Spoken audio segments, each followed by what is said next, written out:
Hockey fans of the Nation Live Show, welcome back.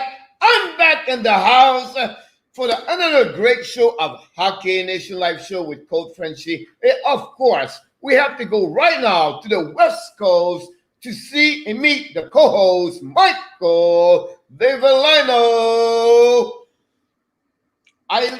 Good morning. Welcome back to the internet. I didn't see you since Friday when my internet left me alone, and I have no internet since Friday, so I'm very happy to be back in the house and to hear more about what's going on around the NHL. And we know today we are on the 31 days on the 31st front team, and we are going to talk about the Edmonton Oilers, of course. But today I want to talk about, first of all, every time we start the show, we talk about the new signature, what's going on, the breaking news, and around the news around the NHL. And since I left, it was Thursday. We have a lot of, couple of things going around. Yesterday was a two big signature, but Friday, Saturday we have a minor signature. I just want to go through this so you can tell me about what, if you know them, if you have any comments about that. The first, I'll need to talk about Sami Niku from the Winnipeg Jets, 2 years contract at $725. He resigned with the team as a defenseman, 24 years old. I don't know if you know a little bit Niku or not. Yeah, I like him. I didn't realize he was 24 already. I know. He's been kind of like back and forth a little bit for them. Finished defenseman. He's not like big, but he's a good skater. And I think he makes good outlet passes. I'm not sure what his upside is offensively. But I think he's a competitive D. Worst case, he's a bottom six guy. But he plays more like a 3-4. I just don't know if that'll translate. He's kind of physically, he's listed at 6'1". I don't know if he's 6'1". I always question that. He's light. He looks lean to me. But, he's a good skater. So if he might be useful to them. I thought he would stick last year. They obviously have some opportunity. So I can't, I think $725 is a very good contract for Winnipeg. Yeah. You have a difficult, I mentioned sometime, it's some players make the AHL easy for them, but they cannot break out the NHL speed. Big transition. Exactly. And, you think about this. He played 17 games last season. He had 5 points, but he played 16 minutes. And the year prior that year, he played 30 games in NHL. So he's like you said, defense number 6. He may be 7, 8, but he's still looking something to be a consistency player in NHL. But they have nothing to lose. A $725 for the Jets. Totally. If he can stick and be a regular contributor, his numbers in the AHL are very good, like offensively. Yep. Like he's I don't know if that translates to the NHL or not. But I think that's what they're probably looking at. Like, can he be a second pairing offensive defenseman? Yep. But you've got to be able to play D. He's now up to 48 career games in the NHL. So sometimes it's like goalies with D, right? Like where they try to give them 75 to 100 games so that they're acclimatized over time. So hopefully for them, that's what it is, and he turns out to be a good pro. Exactly. So it would be interesting to follow up, to see if he can make it or not. The Jets are solid on D, like they have a lot of depth over there. But again, I think you have a chance to fight for the job over there. The guy I like is the guy they drafted 2 years ago. Yep. Ville Heinola, he looks good. So talking about the signature, 2 from the Toronto Leafs. One is like the pick draft for Joey Anderson. He got a 2.25, $750. It's on a contract extension for him. He's 22 years old. If you know a little bit about Joey Anderson, that'd be great. We get a couple of comments. Yeah, he came over in the Andreas Johansson trade. Yep. His brother Mikey is a pretty good prospect for the LA Kings. He's okay size, good skater, got a little bit of an edge. and I think he can help a little bit offensively, but he's, at 725, he's a useful player.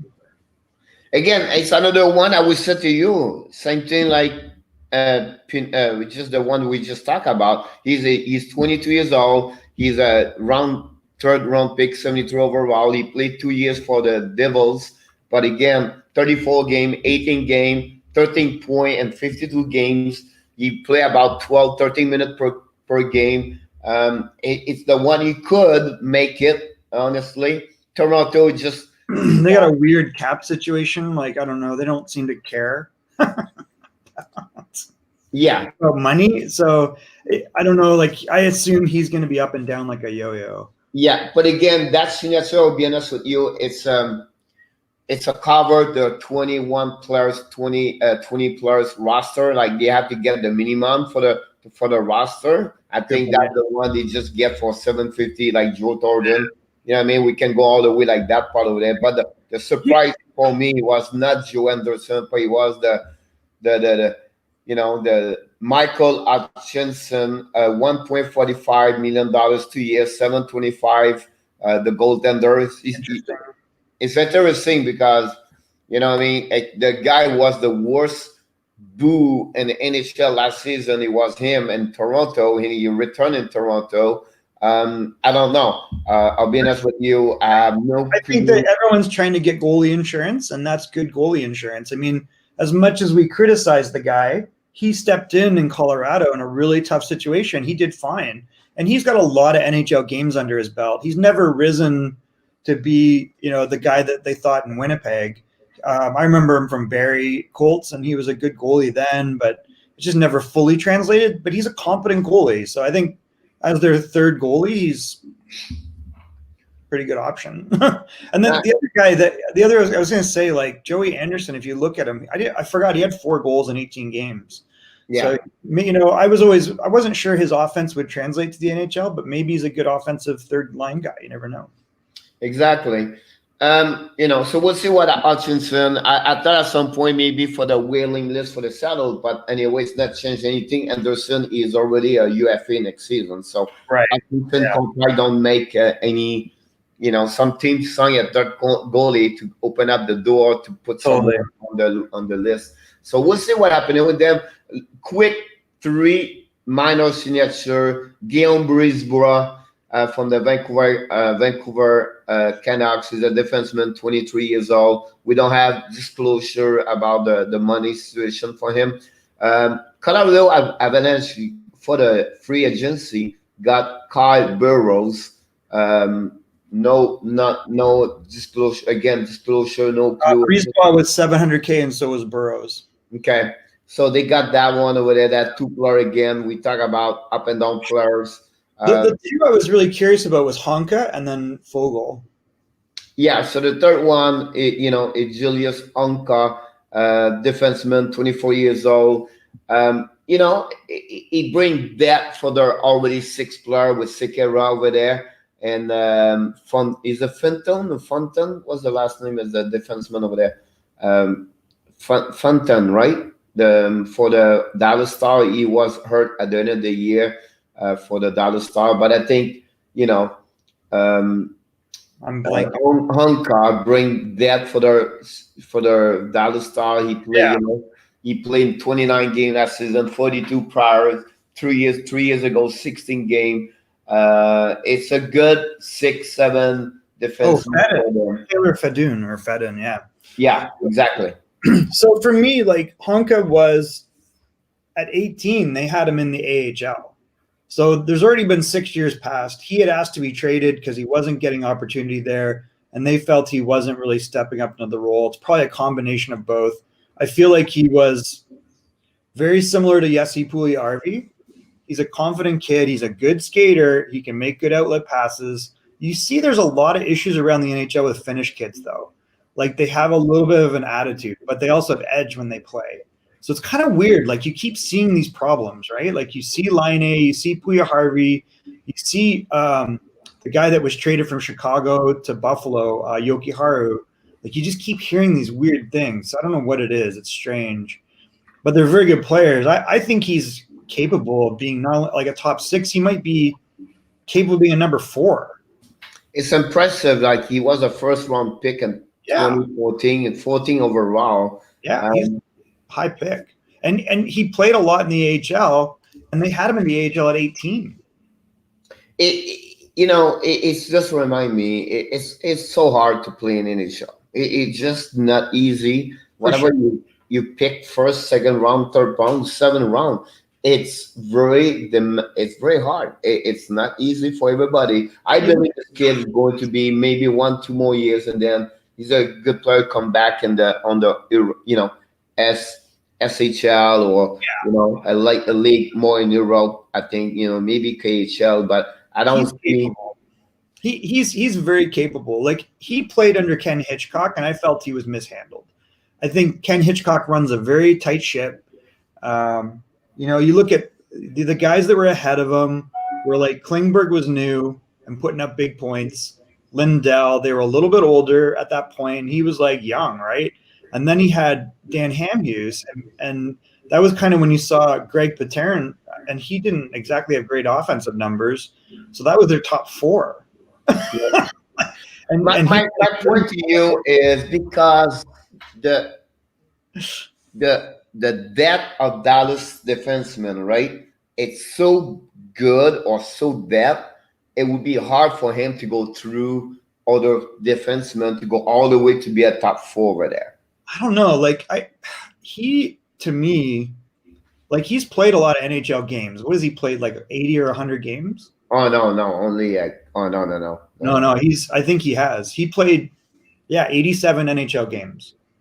So he's played a lot, and he just wanted a bigger role, and he's an offensive guy, and he wasn't allowed to do that. So I think that was the dispute, and he's a very good skater. Like he played in the Western Hockey League, and we were like, this guy's real good, Like he went right to the AHL, didn't miss a beat, and he's not bad defensively. My point to you always said, it's like maybe I should express this way. I believe Dallas have a lot of depth over there. I believe it would be an advantage for him to change organization to go with another team, like Florida Panthers. Well, for sure. But I think look at who's ahead of him. Obviously, you got Hezekiah, you got Klingberg, and you got Lindell. Now, you could say that you have Alexiak ahead of him, but when he was in Dallas, he was ahead of Alexiak. But again, because the style he played like those 2 other good defensemen, like Glenberg and Mikko, Koskinen, whose name I can never pronounce. So they are the same style of players. He become now a third one, where I think a team like you have like all the way third, you better to have a better physical, a better house defenseman. Does it make sense? I get it, but I think he's capable of being. I don't say he's not capable. I just believe for me, I would. But I don't think their D's that good. Do you? What? Well, I mean, Sekera's settled into a bottom 6, but we're not. He's always got injury problems, and Alexiak is played up into a 4, and he's definitely shown us he can do that. But I think that there's definitely room for Honka. I mean, they didn't do a lot to improve in the offseason, and I think this helps them. So we'll see. Anyway, we have to move on. Yesterday, November 1st, welcome November, we have 2 signatures. I think one is a good one, is a major one. I think the second one is a minor one. It could become the best UFA, I believe, the top 5 UFA signature. I believe on this more. I studied him last night. I remember you talked to me about him last week. But let's start first with the Carolina Hurricane. Warren Puljujarvi signed a 1-year contract, $2.15 million with the Carolina Hurricane. Pi have an agreement yesterday. He's awaiting to have a salary arbitration. I believe it was for Wednesday or Thursday this week.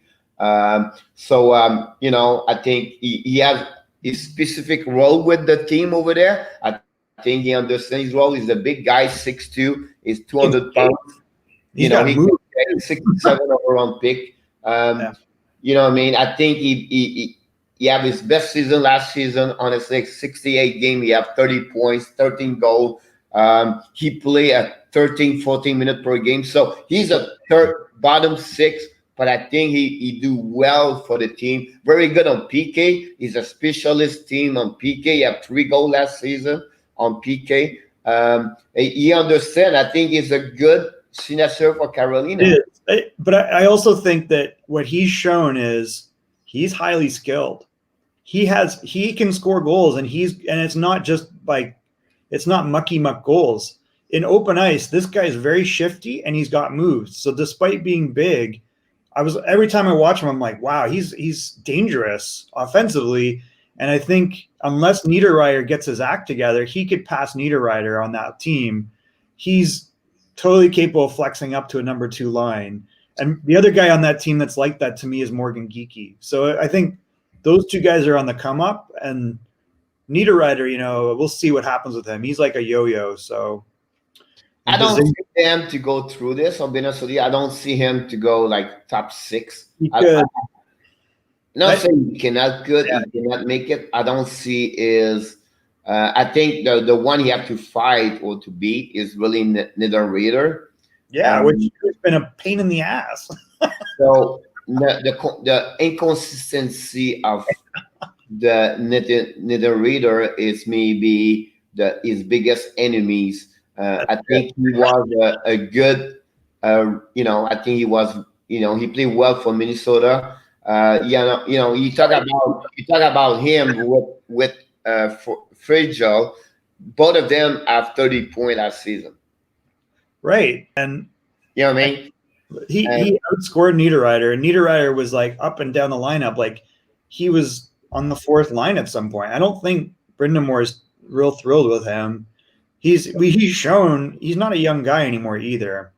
No, the problem with Niederreiter is like his last 3 seasons did not repeat what he created the 4 prior season, 36, 37, 43, 57 points. You have a season of 24, 20, 25 goal, Michael. That's 18 goal. That's pretty good. And then on 18, 19, he has like 14 goal in 36 games when he came for Carolina. I think last season had a bad season, but he's a potential Niederreiter to bring a lot of points. But he's all over though.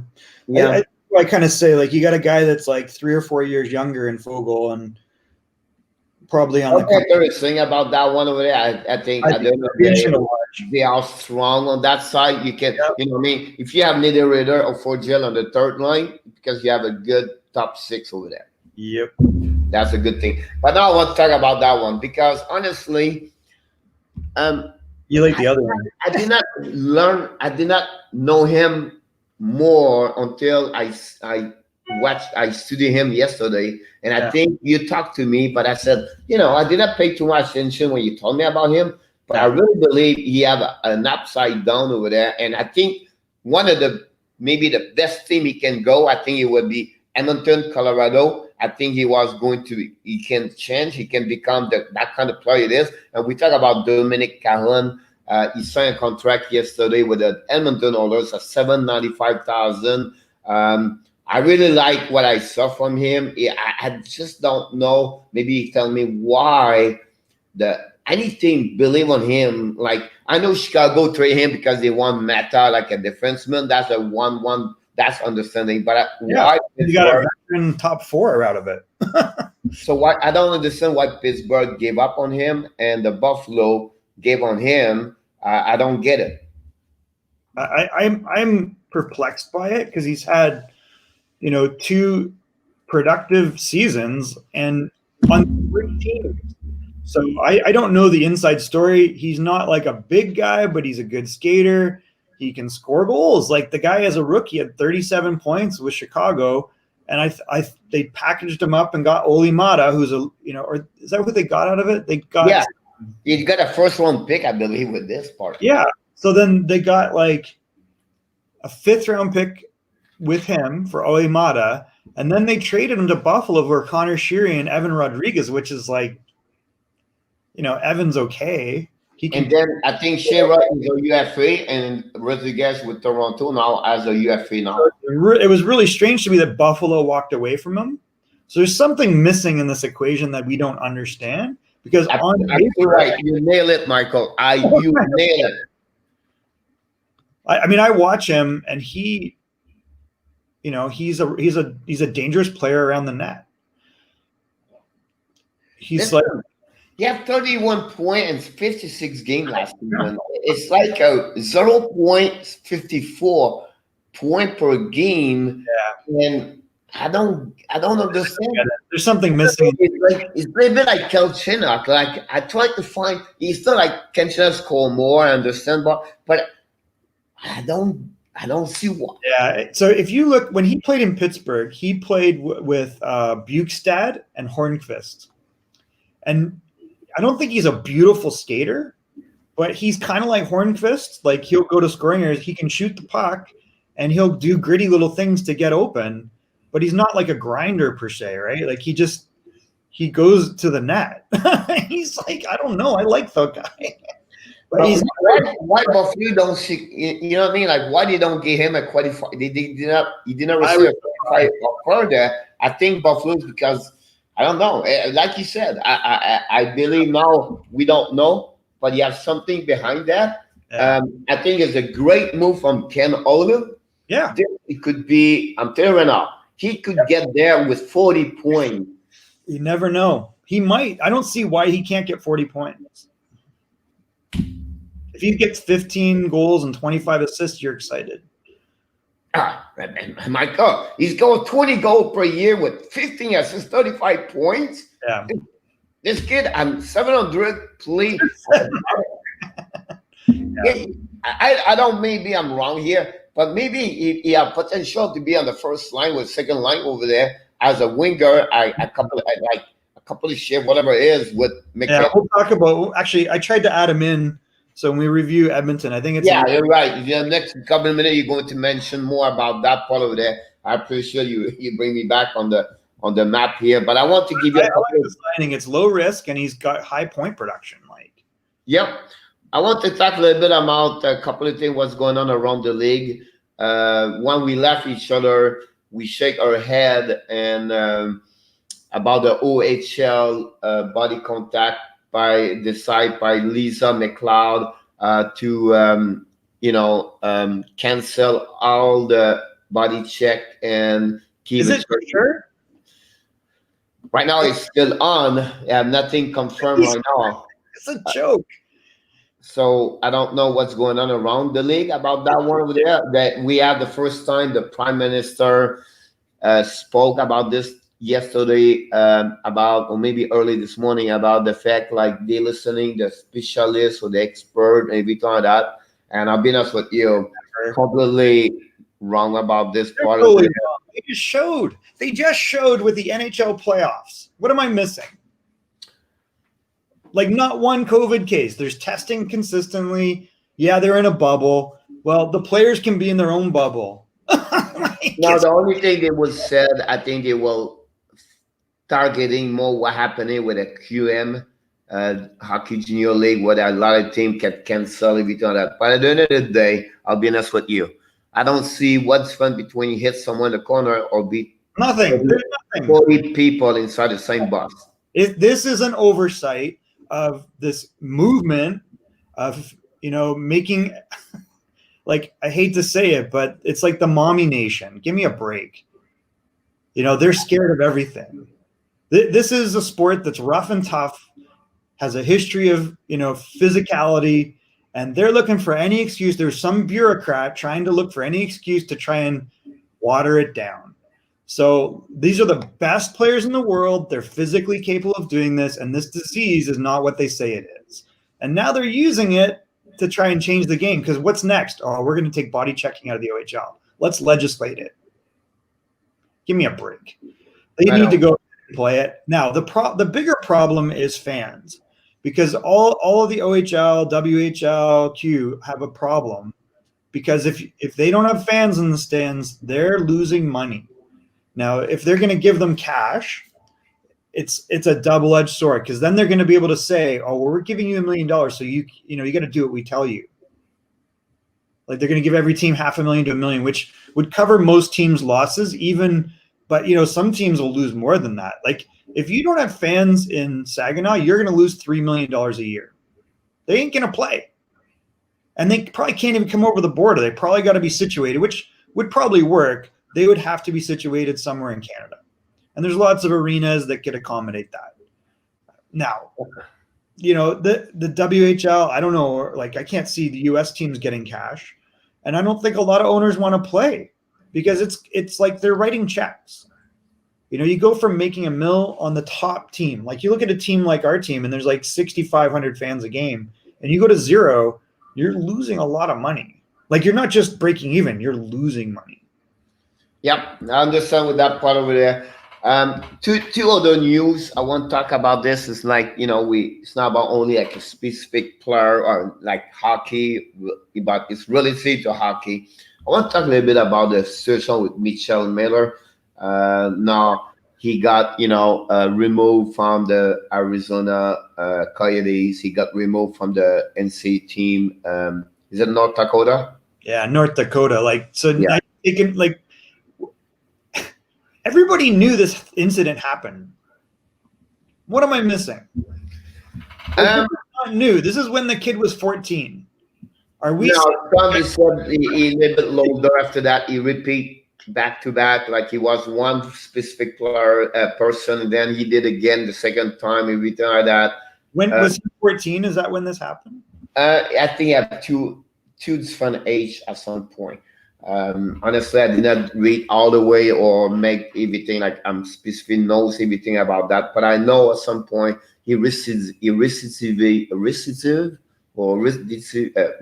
He did it again. The second time he do it again with another person, so that's upset a lot of people. Here's my problem with that part. First of all, I want to let you know it's possible they will maybe sign with the SKA and the organization in Russia.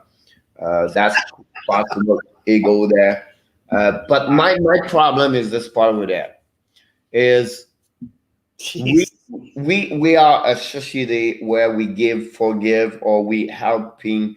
How we cannot helping this person? That's my only problem about that one over there. How we cannot ask. I don't know. How we cannot helping this person to whatever he make a mistake, whatever is 8, 13, 14, 16, whatever is happening, right? Why we let him down right now? Why we can put him down outside of hockey because he creates something where it's a big problem at the end of the day, I understand.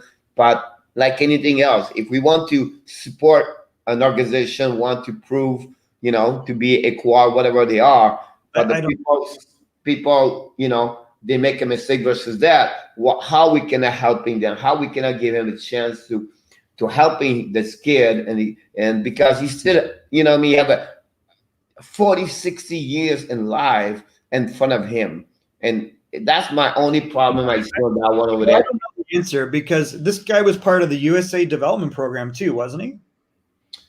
I think he played for USA at the under-17s or something. I think it's, it's really difficult for me because I don't know the player, first of all. And I don't know what this kid's attitude's like, and I don't know if this is an ongoing problem. He obviously had enough of a problem that there was a community service and there was charges. Now, I don't know how that happened. He was young. He acknowledged all this, that he didn't try to bury it. And to your point, we have a history of giving people opportunity after they've done bad things. And, nobody's heard from this kid. I don't know what he says or what his attitude is. He played in the USHL for Cedar Rapids and also Three City. He did. Yeah. Okay. So it's like, this is not a new person, right? Like this kid's been around. These problems are not easy to hide. And I don't think he was hiding anything. Like you're not going to go to the USHL typically and not have people know this, right? People talk. It's a small community. Now, is the kid a problem? I don't know. I don't know the answer because I don't know him. However, let's say that he's served this time, he's dealt with this, and now you've just taken away his draft position. I think it's gutless by the Coyotes. I think it shows that they're willing to bend to outside pressure, and maybe rightfully so. Maybe they were justified in doing that. I don't know. But it is disappointing because are we now saying that we cannot? It's like we're black marking people for life.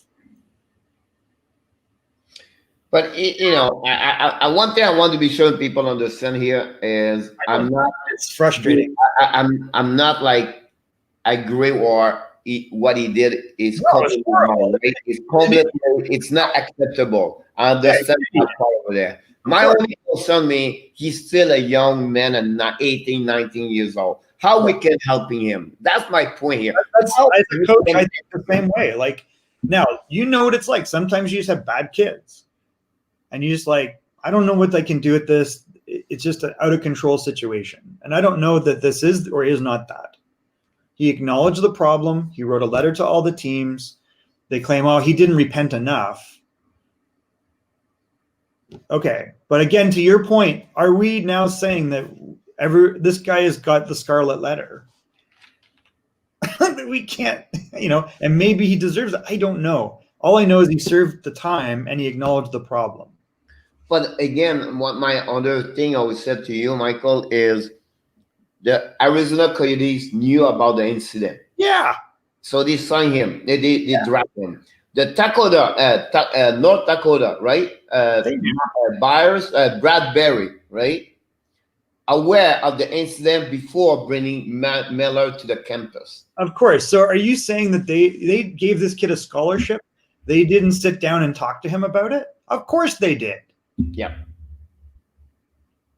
So, at the end of the day, we don't want to pass all day about that part. It's just about how we can helping someone make mistake in life at that young age where he did not understand maybe. You maybe understand also maybe, maybe because he repeatedly did that again. And also at the same time, the family mayor quarters where the kid got bullied, we talk about how they can be helping that kid too to grow from that part, and both of them or both sides grow and help become better.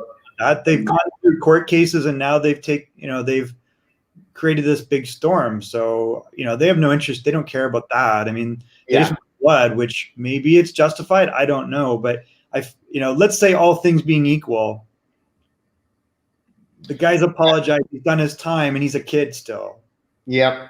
Now what? He's going to go to Russia? That's what we're doing. We're sending this kids to Russia. Like, come on.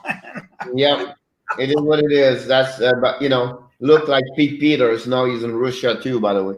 Is he really? Oh, yeah, I think he was working. Yes. I think I could look for you in a few minutes, but I think he's over there. I knew I read this a couple of months ago. Last thing, Pierre, which is the flip side is, if you're a kid, you're a family, and you have stupid ideas about other people or biases that come out in that way, there's ridiculous consequences now where if it's an accident, you're going to get punished. If you're really a bad person, that's going to come out. Yep. I think we always strive to have players that are honorable and work with their teammates and are not bad people. And so I think it's more important than ever that kids realize that everything you do now has consequences, especially in the age of social media. And so you have to, as an organization, first of all, organizations have to be diligent and have leadership to make sure that, you're not just a hockey player on the ice. You're a hockey player in the classroom, and all hockey players are student athletes. So that's the first thing. Second, they're gunning for you because you're male. Third, they're gunning for people that have stupid ideas where you're biased against other people. So especially if you're an athlete, you must be mature at a young age, and coaches have got to acknowledge these things. And yeah, absolutely. I agree with you. I would just say use that circumstance, right? That situation, and let's teaching to the rest of the other kids. I play at any level. It could be youth travel to go all the way to USHL and American League, whatever they are, right? Let them learning for that situation with Mitchell Miller. Use that moment to teach other kids to say, you know what, be careful. It's not what we are right now. We have a social platform. You do one step and you have someone following you right now. You do Yeah. another step, someone else group. So be careful what you write. Be careful what you do. Totally. My moment at the end of the day is how we can help Miller, how we can help the mother, the family, the people, and also take that to learning from that situation for the rest of the other players. But I want to talk about this before we move for Edmonton. We are a little bit late. I want to make a point like that. We are not condoning anything that this kid's done, and it's the opposite. Yep, I agree with you. It has to be somewhere, to your point, where it just can't be about canceling and punishing people. Yep. Exactly. It's about helping make them better for that. Like anything else we said, if you lose last week, what did you learn about that? When you fail, what did you learn? Use your failure to get better. And that's what we try to accomplish with the discussion. Exactly. We want good citizens. We want people, aren't out there acting like idiots in a lot of ways. Yep. I agree with you about that one over there. Bring the next one. I want to finish two little quick point. It's November, and I think November is a great month for a couple of things. First of all, the Blackhawks, read land acknowledgement statement before the home game team events about this month is about November is a Native American Heritage Month, and the Blackhawks are really contribute and collaborate with the Native American people. And I think it's very important to be mentioned about that one over there. I think it's really good for what Chicago does. And I think I just want to mention to you about that one. So they're trying to help the Native. Yep. Got it. And I don't know if you know, my daughter is part Native. Oh, yeah? Yep. She's Potawatomi. We've had a lot of, a long tradition of Native hockey players. And I think it's been it's important that we recognize that some of those communities where there are reserves or a lot of Native population are under some stress. Others are doing well, but it's, again, this is a community thing where I really like to see what Chicago's doing. I think they honor that tribe, that band, with what they do, and I think it's really positive what they're doing. So I applaud that. Yeah, and then like it is a tradition for the NHL since 1998. November is all about the Hockey Fight Cancer. It's the 22nd annual campaign for the Hockey Fight Cancer. They got over $28 million. They have a lot of story about players got cancer from if you remember Sako Koivu. If you go all the way there, honestly, recently we can talk about Oscar Lindblom, you can talk about Axie Quincy, the son of the former NHL player hockey Kai Quincy, and we can go all the way, you remember Phil Kessel, right? Phil Kessel. So, and we can name a lot of players, but I just want to mention about this, how the hockey helping other, they are involved with friend program, and I think that's the one I really.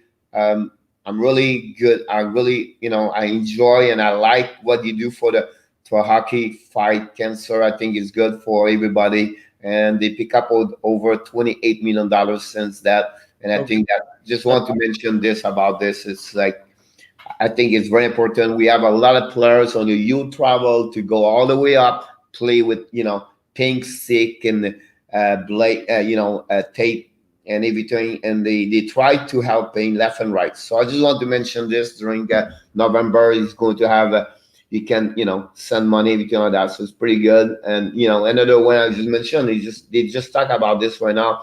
The Predator and the Foundation to host Hockey Fight Cancer Month to November on the virtual, everything like that. So that's another way where everything try to help and to bring a lot. And you remember, you wear a lot of jersey pins during the years, usually during November. So I think it's a great thing about that one over there.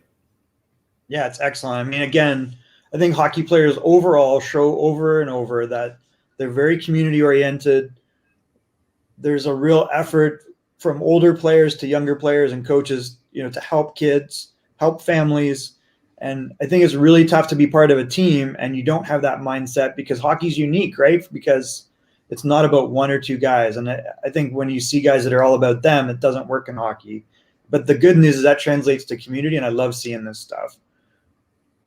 Absolutely right. Yeah. If you go to NHL.com right now, I'm just like, you have so much story right now about what they did, everything like that, and that's amazing. What the be honest with you, just go there. We have a chant today about the relationship between players, family, or relationship with with the fans, what they have cancer, everything like that. I'll be honest with you, Michael, you go there because it's amazing. The story there. I'm telling you now, everyone I go down, it's amazing. Take a time today to get there. Honestly, you're absolutely right. Hockey players just amazing people and just try to help everything. So, but again, we are on the marathon. We are going all the way. And today, and I apologize, I missed Friday or Saturday. Your team, Detroit. We have one team, we have two teams. We can talk forever. It's a Montreal and the Detroit. And I miss you. I apologize. I'm sure a lot of great asset. I know, just give you maybe a 30-second about Detroit. I think. Top 5 team get better since the end of the 1920s. So. We can look at it real quick. Actually, I just have to step away for 2 seconds. Give me 1 sec, all right?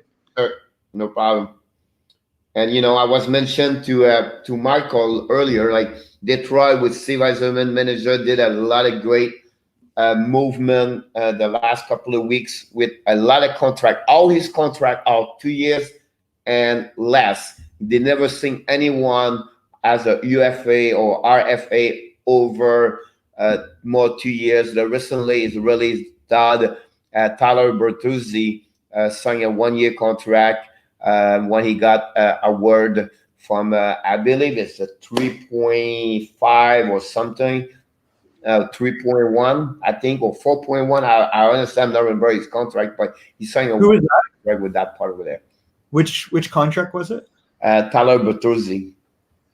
Oh, yeah, 3.5. I thought it was a very favorable 1-year deal. I'm sure they'll get him to a long-year deal or a long-term deal. And I mean, he led the team in goals last year. He's just like a mucky-muck guy that can go to the net and get some dirty goals. And I think not to spend a lot of time on Detroit, but what an off-season, you look at the core and there's got to be – I feel like this is Colorado a few years ago where they finished last.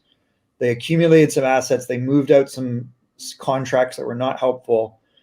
They've picked up guys like Greiss will help solidify the net like it has not been solid in 10, 15 years like this. I think Mark Stahl's a veteran guy. He's on a 1-year contract. I think that's a great addition for the short term. Nemenstikov, I really like this acquisition. I think he can play any forward position, and he probably solidifies that second-line center role. I like the Stetcher signing. I like the Merrill signing.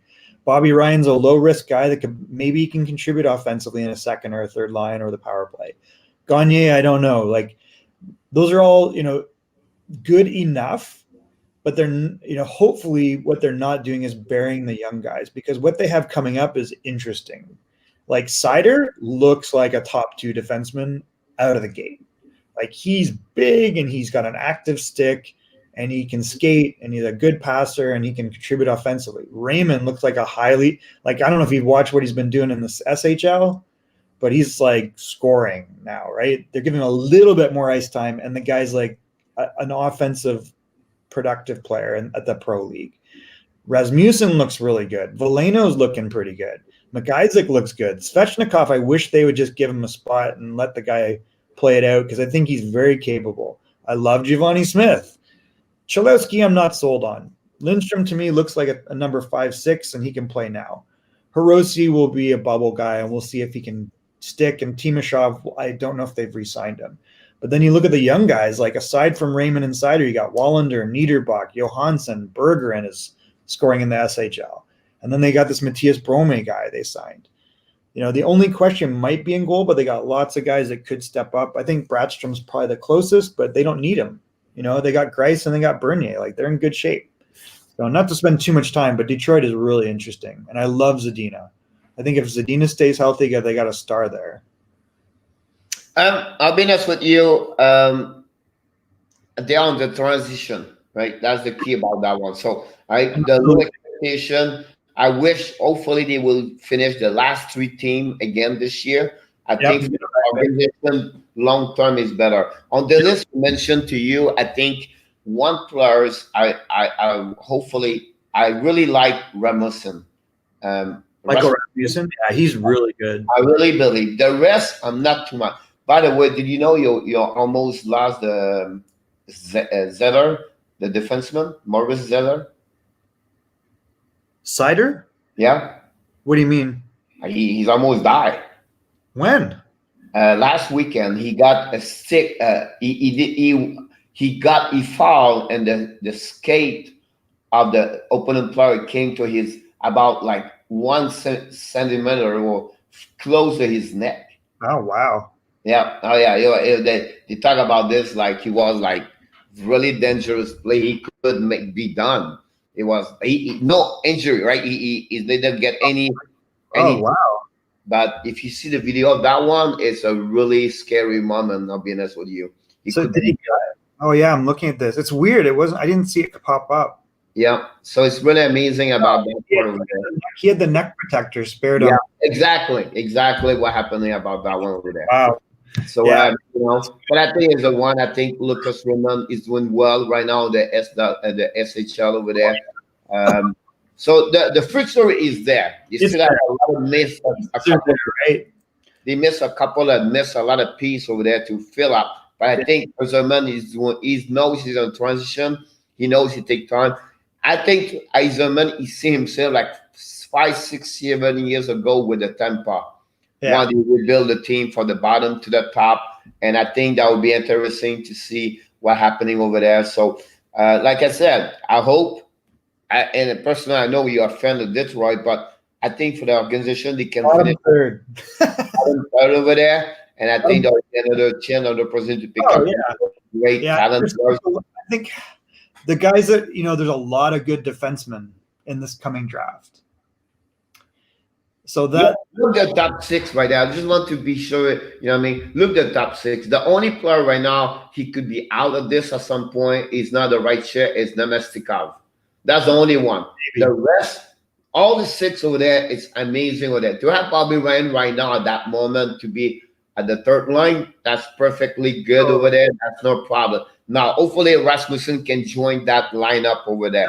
And then, you can let go Gagne. You can let go Nilsson. You can and then you can bring those players there. I think that the depth will be a little bit more. I think they need maybe a better defenseman, 3rd and 4th, or a bigger one next season to helping them, because I think you got Wallander, you've got McIsaac, you got Lindstrom, you've got Johansson. I don't know if you've seen him, but he can really skate. Yeah. Like, the pieces are there to push, right? So they've got to do it. And I think the guy we're not talking about is Svechnikov. Like, if he's healthy, he's a big, strong guy. I'm laughing because it's we're on the 3rd month together, right? I know. And the month, every time you mention about this kid, all the time. I can tell you that, like, at the end of the year, I will ask you Svechnikov, because for some reason, I don't know. I'm not following him. I don't know what he did with Grand Rapids, honestly. But you know what I mean? Like, why it is? You know what I mean? I think the only thing I would say at the bottom 4 there, the 4 line, I think to get Nelson there, Clendening, and Helm, I think they should bring 1 or 2 rookies join that line over there, helping give them a chance to play hockey. And absolutely, this is my point when they sign this guy. So you can see the game plan. Like, Helm's contract, Nielsen's going to have to be bought out at some time. Glendening is worth keeping. Gagne's junk. Philpol is gone. Ryan's a 1-year deal. So how does this look different in a year? You hope that it's Rasmussen. You got Smith here. Maybe a Veleno here, right? And then you have guys like, Lucas Raymond coming up. Like, there's potential. Maybe Fabry bumps down and you got Lucas Raymond on the top 6. And then who do they draft? Do they end up with a 1st or 2nd pick that can step in? Do they get the Finnish kid? Do they get like Clark out of Barrie? Like, there's potential there, right? They just need one more piece, two more pieces. I will believe 2 years, not this year, not the following year, the year after that. Really the 21. Pierre, like guys like Rasmussen, he's 20, right? 21. Yeah, but again, I think they're missing a couple of pieces there where they should be. And 3 years, I really be interesting to see the development of 5 kids. I'm not sold. Oh, like me, you're not sold on what you mentioned earlier. Chalowski. Yeah, so me, I don't sold on Villino. On Joe Villino. Yeah, I don't sold on him. I believe he can go. I believe there's another one where he's not going to make it. I don't see him there, and to put him on the full line, he should not be there because he isn't too much potential offensively to be a 4 line over there. I don't know. It could be wrong. I think he's probably worst case a 3rd line center that holds that 3rd line, and then best case maybe he flexes up to the 2nd. He's not a 1st line player. Now he can play with 1st line players because he's a very good skater and he's a very good playmaker. And he's good on faceoffs, and he's shown he'll play a 200-foot game. You want more out of him because athletically he looks like he should be a star, but he's not going to be.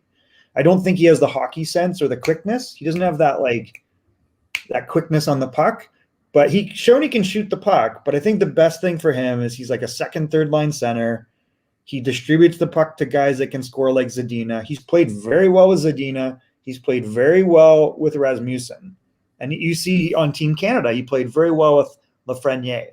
So he's capable of being not the guy, but a guy with that group. I don't think he's going to be a star or anything. I mean, I think he's kind of like a 15-goal guy that maybe gets 25 assists, I know.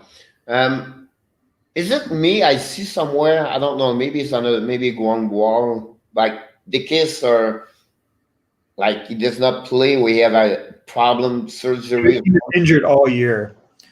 Yeah, he had a bad injury, and they knew he was going to be out the whole year. I can't remember what it was. Was it knee? Let's see. That was the back. It was a surgery for the back.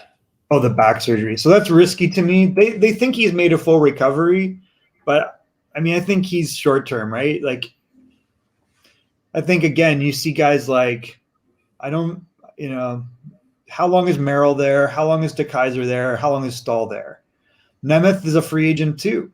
Like in a year, they have a bunch of guys that are open all of a sudden. They got spots. So I think that's the strategy is they know they have all these defensemen. Like they got Seider, they got Wallander now. He's probably a little farther away from what I see, but he's an interesting prospect. Johansson looks very good. He can really skate. I don't think you can get offense out of him, but he's a great skater. I think that you've got McIsaac, who looks like he could be a top 4, maybe 5, right? And then you've got what's the other D that they've got? I'm blanking on the other guy's name. Seider, McIsaac. Oh, Lindstrom. Lindstrom can play now. I mean, Lindstrom last year, I don't know if you saw him when he came up. He was very good.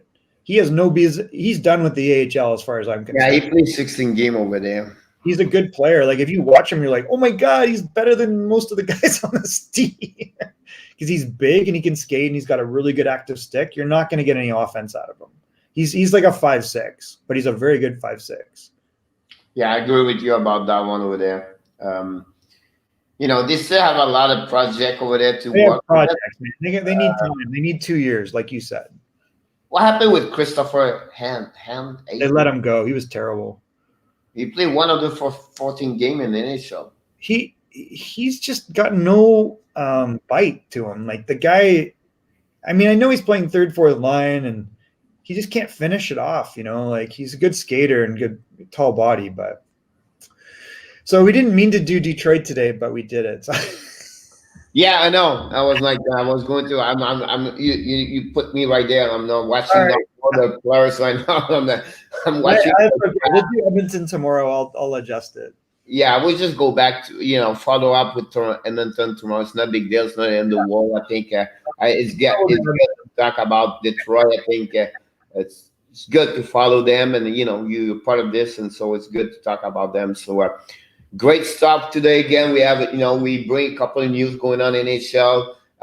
Starting today until the next 10 days, a lot of salary arbitration on the schedule. For a couple of RFA, it will be interesting to see Strom situation over there.